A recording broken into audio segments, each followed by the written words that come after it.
Boa noite a todos, que a paz de Jesus nos envolva nesse instante. Vamos dar início à nossa reunião pedindo a nossa irmã Gerlane para fazer a leitura da página de harmonização e logo em seguida vamos fazer a nossa prece. Do livro Caminho, Verdade e Vida, pelo Espírito Emmanuel, psicografia Francisco Cândido Xavier. Consultas. Na lei nos mandou Moisés que tais mulheres sejam apedrejadas. Tu, pois, que dizes? João 8,5. Várias vezes o espírito de má-fé cercou o mestre com interrogações, aguardando determinadas respostas, pelas quais o ridicularizasse. A palavra dele, porém, era sempre firme, incontestável, cheia de sabor divino. Referimos-nos ao fato para considerar que semelhantes anotações convidam o discípulo a consultar sempre a sabedoria, o gesto e o exemplo do mestre.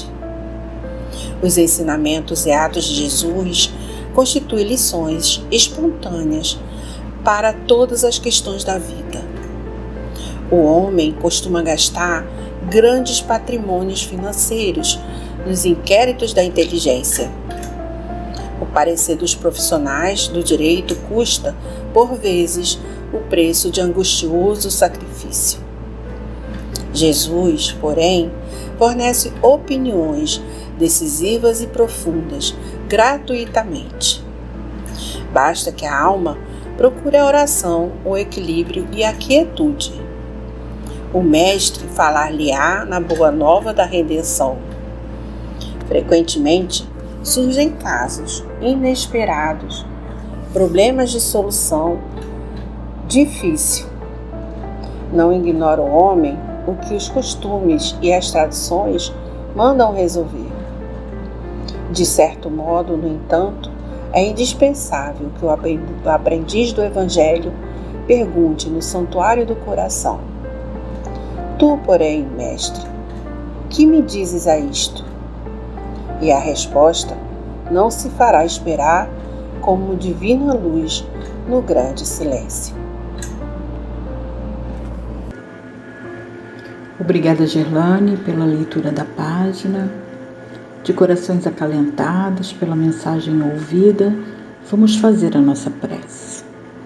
Querido amigo Jesus, vamos dar início à nossa reunião de estudo e tratamento espiritual através do passe magnético, pedindo a tua presença através dos bons espíritos que irão nos auxiliar no entendimento da lição do teu Evangelho e também para que a equipe de médiuns que já se encontra preparada, sustentada pelo teu amor, possa emitir as melhores vibrações, que irão nos proporcionar o alívio e, se for do nosso merecimento, a cura para as nossas dores, tanto físicas quanto morais. Pedimos também, Senhor, que essas vibrações possam ser levadas aos irmãos em sofrimento que se encontram nas ruas, nos hospitais, nos asilos, nos orfanatos, nos presídios. Pedimos o amparo para o irmão Luiz, que nos trará a lição da noite de hoje, e certos, Senhor, de que receberemos cada um segundo as nossas necessidades, pedimos a tua permissão para iniciarmos a reunião, dizendo graças a Deus e graças a ti, Jesus. Que assim seja. Boa noite a todos, meus irmãos. Que a paz do Mestre Jesus esteja em nossos corações. Queridos irmãos e irmãs, o nosso estudo da noite de hoje está em O Evangelho segundo o Espiritismo, no capítulo 10, itens 11 a 13, cujo título é Não Julgueis. Então, para dar início, eu vou ler um trechinho do item 11 e depois nós vamos desenvolvendo os nossos comentários, que diz assim: Não julgueis, a fim de não serdes julgados, porquanto sereis julgados conforme houverdes julgado os outros. Empregar-se-á convosco a mesma medida de que tenhais servido para com os outros. Isso está anotado em Mateus, capítulo 7, versículos 1 e 2. O tema de hoje nos fala sobre a importância de não julgarmos precipitadamente aos nossos irmãos e, consequentemente, não atirarmos a primeira pedra neles que nos parecem errados. De um modo geral, todos somos benevolentes para com os nossos erros, né? Queremos a indulgência, queremos o perdão, mas somos extremamente severos para com os erros dos outros. É por isso que Kardec perguntou aos espíritos: qual o verdadeiro sentido da caridade? Essa frase é muito importante para nós, porque ela nos ajuda a compreensão do porquê não julgar. E os espíritos respondem assim: a benevolência para com todos, indulgência para com as imperfeições dos outros, perdão das ofensas. Será fácil agirmos dessa maneira? Nós sabemos que não. O que será então que nos impede de fazer isso? De sermos benevolentes, indulgentes e de perdoarmos os erros que nós vemos ou que nós sofremos em relação aos outros. É claro que é o nosso orgulho, né? Que é consagradamente uma das chagas da humanidade. O orgulho é que transforma, né? Ou transformou a nossa sociedade naquilo que ela é hoje. Ou seja, cada um de nós, com o seu pouco ou muito orgulho, contribui para que a gente veja o mundo do jeito que ele está, com as diferenças, com as desigualdades, né? Com as contradições. Mas vamos voltar aqui ao nosso tema central. Por que será que Jesus nos pede para não julgar? São vários os motivos. Um deles, gente, é porque quando a gente vai julgar alguma coisa, ou alguém, ou uma situação, nós vamos usar o quê? A nós próprios. O nosso padrão, os nossos valores, as nossas concepções. E aí eu pergunto, será que nós somos exemplo de perfeição para poder estarmos julgando alguém ou alguma coisa? Um outro motivo é que nós deixamos de usar a benevolência e a indulgência tão exemplificada e solicitada por Jesus. Deixamos de usar a gentileza. E aí, meus irmãos, tem um fator interessante. Quando a gente deixa, né, de utilizar esses elementos, vamos falar assim, do bem, e resolvemos ser o chicote e a lei da humanidade, nós trazemos para nós também energias negativas. Porque nós julgamos o outro e normalmente nós julgamos muito mais severamente. E aí o que acontece? Aquela pessoa ou aquele grupo de pessoas vai ter bons sentimentos em relação a nós? Claramente que não. Claramente que não. Porque muitas das vezes nós nem compreendemos corretamente a situação que está se desenvolvendo. Mas quando conseguimos, nós não estamos impedidos, porque Jesus, quando cita, né, não julgueis, ele não está nos impedindo de combater o mal, que foi o que ele fez. Mas como combater esse mal? Eu deixo nesse momento como uma reflexão. Mais adiante a gente vai falar. Como combater esse mal?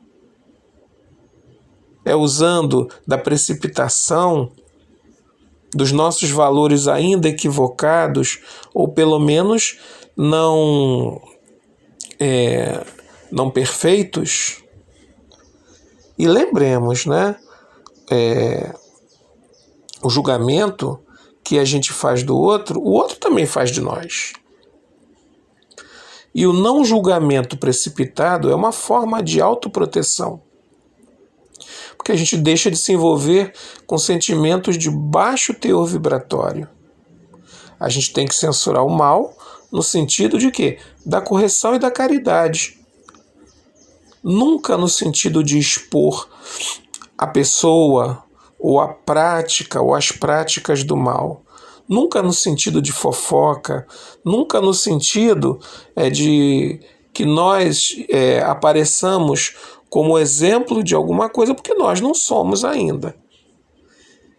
E é óbvio que quando nós fazemos isso, isso gera consequências ruins para nós. Né? Quanto, né, meus irmãos, lembremos, quanto tempo nós gastamos, às vezes, com arrependimentos tardios,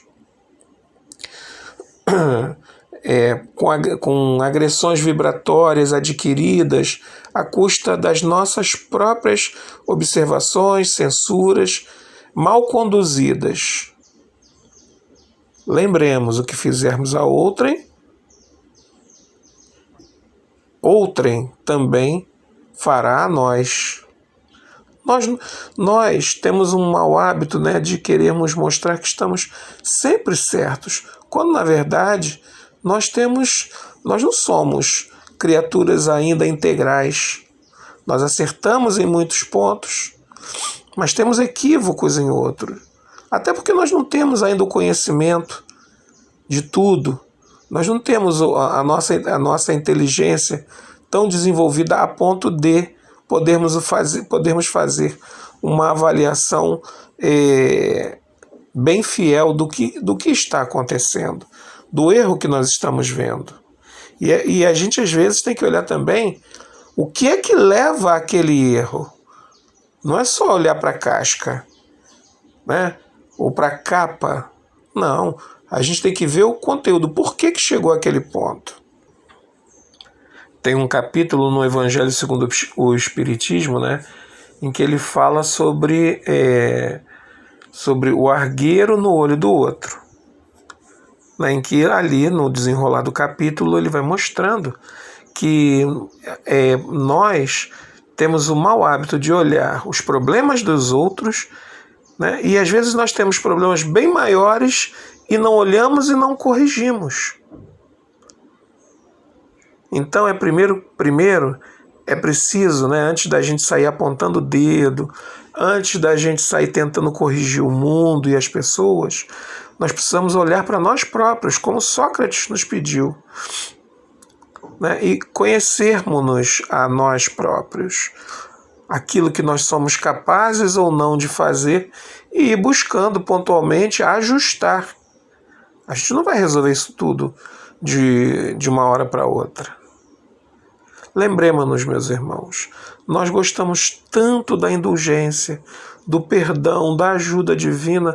Por que é que nós, que não somos Deus, que não somos espíritos perfeitos, vamos nos recusar a auxiliar ao próximo? Vamos recusar o perdão e a indulgência. É uma reflexão. Eu não estou dizendo que isso é fácil. Isso é uma construção dentro de nós, que pode levar muito tempo, pode levar muitas existências, mas que a gente precisa fazer aos poucos. Então, se nós necessitamos dessa indulgência, né, do amor de Deus, do perdão, por que nós vamos ser mais agudos com as dificuldades ou com o mal que o outro proporciona? Eu volto a repetir, não é que nós não possamos combater o mal. Senão a gente estaria negando até o que Jesus ensinou. Mas é como a gente vai ao encontro do outro, qual é a análise que a gente faz do porquê chegou àquele ponto. E a forma com que nós vamos nos posicionar, que eu penso deve ser da forma mais humilde possível, porque nós não somos perfeitos. Então, usando da humildade, da simplicidade, você pode chegar perto do irmão e dizer assim: meu irmão, eu estou vendo que isso está acontecendo, eu também tenho muitas dificuldades, eu também cometo erros e até já cometi, talvez, né, esses mesmos que você comete. E eu estou tentando consertar eles dessa forma. O que nós estamos fazendo ali? Oferecendo algo, né, um exemplo, mesmo que ainda simplório, para que até o outro saia daquela situação, vendo a sua solidariedade, vendo o seu comportamento e a humildade com que você se refere àquele problema que a pessoa tem ou causa. Mas é como nós chegamos lá. A gente não pode chegar, né, com a chibata da língua, né, e a arma do dedo apontado para acusar. E muitas das vezes condenando, né, condenando a situações mais difíceis do que nós próprios poderíamos suportar. Mas a gente faz isso porque nós ainda não somos almas que temos essa condição de estar julgando, de estar apontando. Por isso que a gente tem que ter uma forma de se aproximar, de chegar. É quando a gente tem um filho pequeno que ele começa a andar, a fazer as artezinhas dele, e a gente vai, como a gente fala, né, corrigir. É como a gente se aproxima e corrige. De que forma a gente chega e fala que não pode fazer? É simplesmente dizendo que não pode? Ou a gente vai e se aproxima e conversa e mostra o exemplo? É claro, meus irmãos, que há almas difíceis em que você, mesmo com essa solidariedade, com essa humildade, se aproxima e diz: meu irmão, esse caminho não é muito bom, porque eu vejo assim, com toda a fraternidade do mundo, e ela pode dizer para você que não quer saber, que aquilo é um problema dela e que você não tem o direito de estar falando, né? Dependendo da situação. Aí é um problema que ela vai ter, mas você fez sua parte, como cristão, de forma humana, buscou combater o mal. Não vai ser amarrando, né, e puxando a pessoa que a gente vai conseguir a transformação dela. Não. Mas se ela também não quer, ela que arque com as consequências do seu comportamento, da sua maneira de agir. O que a gente não deve, não pode, gente, é estar julgando e condenando a pessoa. Lembremos-nos de Jesus. Jesus não condenava o pecador. Jesus condenava o pecado, o erro, o mal. Lembremos-nos, né, no capítulo 12, inclusive tem isso, a passagem da mulher adúltera, que é um exemplo clássico. A mulher foi pega em adultério, foi trazida à presença de Jesus, a presença de Jesus para, né, na verdade, criar um embaraço para Jesus, porque eles queriam que Jesus fosse preso, né, os fariseus. E aí, Jesus, conhecendo a nossa alma, ele se abaixa, começa a escrever com o dedo na terra e depois levanta e diz: olha, gente, tudo bem, quem tiver sem pecados, que atire a primeira pedra. E aí, claro, a consciência, né, falou mais alto e eles foram embora. E aí Jesus, a frase final do capítulo, que é muito importante, gente, que é uma passagem de João, no capítulo 8, versículos 13 a 11, em que ele anota a seguinte frase de Jesus, né? Então, levantando-se, perguntou-lhe Jesus, claro, a mulher, né? Mulher, onde estão os que te condenam? E aí ela responde, né, que eles não estavam mais lá. E aí Jesus diz assim: também eu não te condenarei. Vai e de futuro não tornes a pecar. Esse finalzinho é fundamental para o nosso entendimento, para a prática da caridade. Jesus não foi ali, olha mulher, não faz isso, não deu um sermão. Não. Ele disse assim, eu não te condeno, porque ele sabe que é Deus e as suas leis que fazem o julgamento. Mas ele diz para ela, vá minha filha, mas não peques mais. Essa advertência, ainda mais dita por Jesus, né, causa um efeito. Ele condenou ali o pecado. Ele não foi a favor do adultério, só porque ele, digamos, indiretamente não permitiu que a mulher fosse condenada à lapidação. Não. Ele não foi a favor. Jesus ali, ele defende o pecador como um irmão, mas condena o pecado que ela cometia, né? E olha, meus irmãos, Jesus poderia ter sido extremamente severo, porque ele é um espírito perfeito, né? Mas essa perfeição moral, esse amor pelo próximo, né, que marcou a sua passagem e todo o seu ensinamento, ele não foi severo com ela.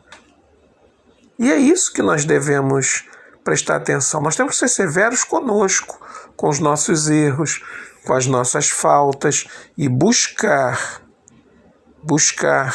consertá-las, para que em algum momento nós tenhamos a autoridade moral para que nós possamos falar tal qual Jesus.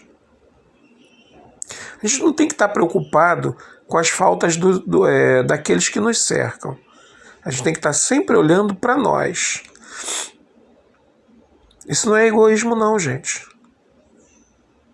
Isso não é egoísmo. Às vezes, há criaturas que passam a vida preocupadas com os erros dos outros, com o que os outros fazem ou deixam de fazer, e esquece de corrigir a si próprio. Esquece que aquela lei de Deus, que Ele quer tanto que valha para aquele que está cometendo um erro evidente, também serve para ele, que tem vícios e equívocos e que, na verdade, às vezes não aparecem, às vezes não ficam evidentes. Toda vez que a gente reprova alguém, né, deve ser porque nós estejamos isentos daquele erro, coisa que nós temos bastante dificuldade. Todos nós temos resquícios de erros no geral. Agora, quando a gente chega para dizer alguma coisa para alguém, a gente não pode estar fumando, dando um péssimo exemplo, né? E dizer para o outro que não pode fumar. O alcoólatra não pode dizer para o outro que o outro não deve beber. Um pai, quando vai ao encontro da criança, né, para corrigir um erro, ele também não pode estar cometendo aquele erro. Porque, gente, como a gente diz no popular, que moral tem essa criatura? Tem, nos primeiros exemplos, né, tem vícios claros do fumo, da bebida, e quer corrigir o outro que também tem. Nesse exemplo familiar, que muitas das vezes são questões comportamentais, o pai diz ao filho, ou a mãe diz ao filho, não pode, isso está errado, mas comete o mesmo erro. Então, quando a gente for buscar auxiliar alguém, né, para corrigir, a gente tem que ter a nossa conduta também melhorada. Por isso que eu disse antes, lá em cima, né? A gente tem que buscar, quando for se dirigir a alguém, a humildade, mostrando que nós também somos falhos, nós também temos, às vezes, os mesmos erros, mas que estamos buscando o ajuste, né, com determinados comportamentos que te auxiliam a melhorar. No item 13, né, eu destaquei 2 trechinhos que eu acho que são muito importantes para o nosso estudo, que diz assim: tornar-se alguém culpado daquilo que condena noutrem é abdicar da sua autoridade, é privar-se do direito da repressão. Traduzindo um pouco do que tem aqui nesse trechinho do Evangelho, é o que eu disse antes. Como é que alguém que comete um erro vai falar comete um determinado tipo de erro, vai falar para o outro que comete esse erro, vai falar com ele, vai dizer que não pode, e simplesmente assim, usando, como eu falei anteriormente, da chibata da palavra, não pode. Mas se você comete o mesmo erro, como é que você pode estar dizendo isso para alguém? Aos olhos de Deus, meus irmãos, a única autoridade é o exemplo que nós damos. Nós podemos estar ainda fragilizados naquele erro, mas buscando consertar. Isso é exemplo. Porque também nós não vamos ser perfeitos de uma hora para outra. Buscando concluir o nosso estudo da noite de hoje, né? Então, existe um outro ponto que eu gostaria de destacar que é muito importante. A gente às vezes olha a casca do erro, né? Nós estamos vendo alguém num comportamento ou num vício. Eu já tive a oportunidade de presenciar pessoas, né, viciadas em álcool, morando nas ruas, que foram para aquela situação ali, como se diz, né, por uma desilusão amorosa. A esposa deixou, esse irmão passou a beber, claro que aí as pessoas já não suportavam, ele foi para a rua, foi morar na rua. Então o ato dele usar o álcool como uma fuga, né, e morar na rua e ter determinados tipos de comportamentos, é a casca, é a fase final, é aquilo que aparece. O que fez surgir aquilo dali, muitas das vezes nós desconhecemos. Por isso a gente não pode estar usando simplesmente a palavra. Se a gente se colocar no lugar do outro, gente, que muitas das vezes passou por misérias, foi maltratado pela vida, foi abandonado, foi desrespeitado, foi humilhado. Coloquemos-nos no lugar de um desses irmãos. Qual seria o nosso comportamento? Será que não seria um comportamento até mais difícil? Um comportamento até mais complicado? É isso que nós precisamos fazer. Nós não podemos estar simplesmente julgando, apontando o dedo, usando da palavra como uma arma para machucar o outro. Não, nós podemos combater o mal que o outro pratica a si e muitas das vezes aos que o cercam, às vezes a toda uma comunidade, mas buscando sempre o recurso da humildade, buscando sempre uma medida mais humana, menos agressiva. Não é à toa, né, que Jesus responde quando Pedro pergunta quantas vezes ele deveria perdoar os erros do seu irmão, e ele até se dá uma quantidade, né? Será que são 7 vezes, mestre? E Jesus diz assim: não, só 7, mas 70 vezes 7, ou seja, ilimitadamente. O perdão é algo que nós devemos cultivar. Ninguém perdoa da noite para o dia. É algo difícil, é uma virtude difícil, mas que a gente precisa cultivar. Coloca a sementinha, e ela vai germinando aos poucos, até que nós consigamos perdoar de uma forma ampla, sem condições. O perdão, meus irmãos, é algo indispensável. Os espíritos dizem assim, o perdão é uma ciência indispensável ao equilíbrio, assim como o ar é indispensável à vida. Vejam a importância de nós perdoarmos, de nós cultivarmos esse hábito.